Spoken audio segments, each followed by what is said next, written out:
Happy holidays, everybody. Welcome to Xbox EA. I'm one of your hosts, Matt, and with me, as always, the Dark Knight of Xbox News himself, Court. What the heck is shaping up today? It's Halo Day. What's going on, you dapper man? It is Halo Day, but it feels like Christmas for me because some news dropped, and I know everybody wants to talk about Halo, but you can ask Matt. All I've wanted to do is talk about this, and I'm like, wow, this is amazing. Splinter Cell is developing, maybe. We need to have like the goggles.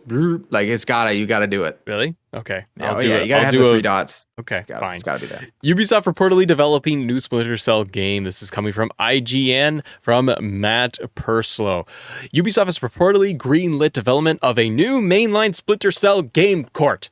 If the rumor proves true, it will be the first core entry in the Tom Clancy's stealth series since 2013 from Splinter Cell Blacklist, a game. There it is. A game that you are planning to go back to, I hear. And yes, I picked up Blacklist because I don't have my achievements. They did not.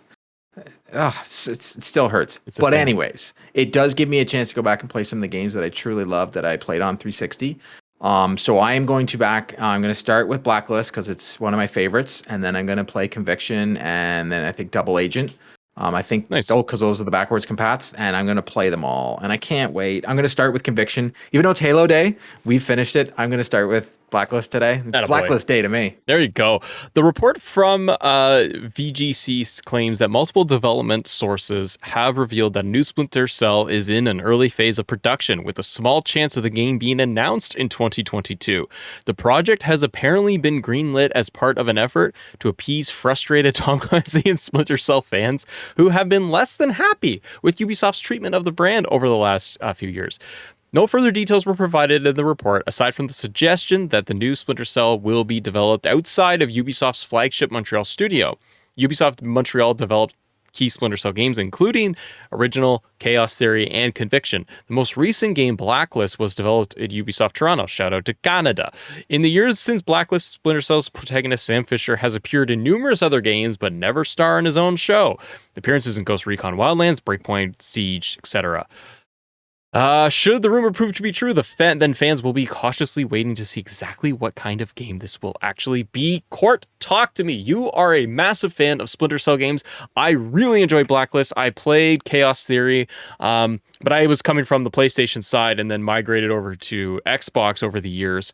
So I kind of gone back. I always really, really liked Splinter Cell games, and I've been puzzled by their move to not have a new Splinter Cell franchise in there, especially for Xbox, especially the current state of the industry of Xbox, of like, hey, we need some main characters. We kind of have this guy sitting here, the Sam guy. Well, Sam's been on both consoles. I know, but I'm saying for Xbox, I recognize it with Xbox. Yes, I don't think it'll be an exclusive game if they get that. No, that would be fire. Like, it'd just be awesome. But you never know with PlayStation now. This game is not even going to get announced to 2022, and PlayStation having Spartacus. Then maybe we're going to start seeing the exclusivity wars, and everybody's going to be like, "Hey, who gets this? Who gets that?" If Ubisoft Plus comes to Game Pass, which still to me just makes too much sense.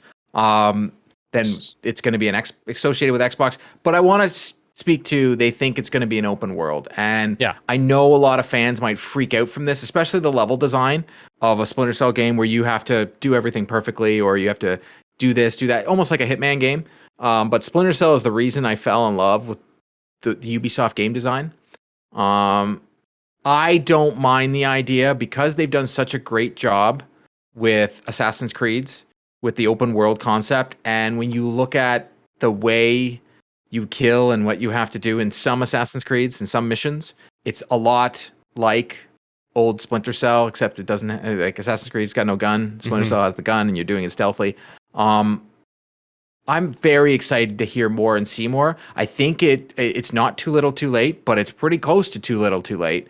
The fact that over the last 4 years they've hinted at stuff and then it's just turned out to be him in another game is very, very, very frustrating that we did not get a new Splinter Cell game yet. Like, we did not get a next gen game, and that kind of sucked. Blacklist being the last one, which was on Xbox 360. Like, That's a come on long, now. yeah. No Xbox One game had Splinter Cell unless it was a DLC of some sort of garbage. To me, I have enjoyed it. I love the character. I felt there was so much to do with it, and I still, to this day, maybe we didn't put our money where their mouth is, because I still don't understand why Ubisoft just let it go when it was so beloved. Yeah, and I agree with you that a open world, if done correctly, you look at the architecture of an Assassin's Creed and just level design and all that. I'm like, you can totally make it work.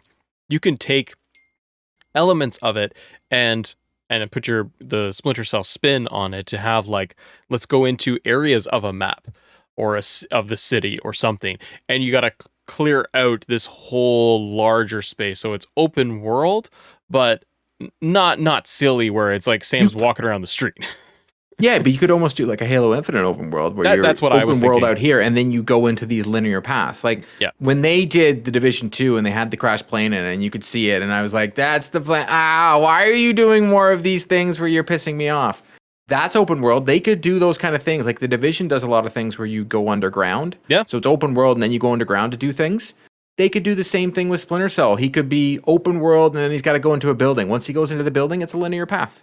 Yeah, I agree. And you could get away with, if you're Ubisoft, and it's very much, I know it's on all consoles and stuff, but there is a very heavy association of Splinter Cell with Xbox. Maybe it's just the green. But at the end of the day, that's where a lot of players tend to associate it.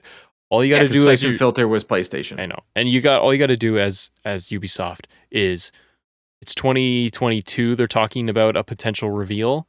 Come on. Come out in the new year at the next event, if it's E3, just do the sound and the lights. That's it. And just say 2023. That's, if it is in development, then do it at the Game Awards. Do it at the Game Awards. Make my get hype moment. Because not much is going to get me hyped. That'll get me hyped. that'll get you hyped. Let us know in the comments below. What do you guys think? Does this get you hyped? Would you like to see a new Splinter Cell game? What would you like to see from a brand new Splinter Cell game? Because Court is going to go back and he's going to play Blacklist and get those achievements. I hope you do too. 100%. There you go. Thanks for watching, everybody. See you on the next episode.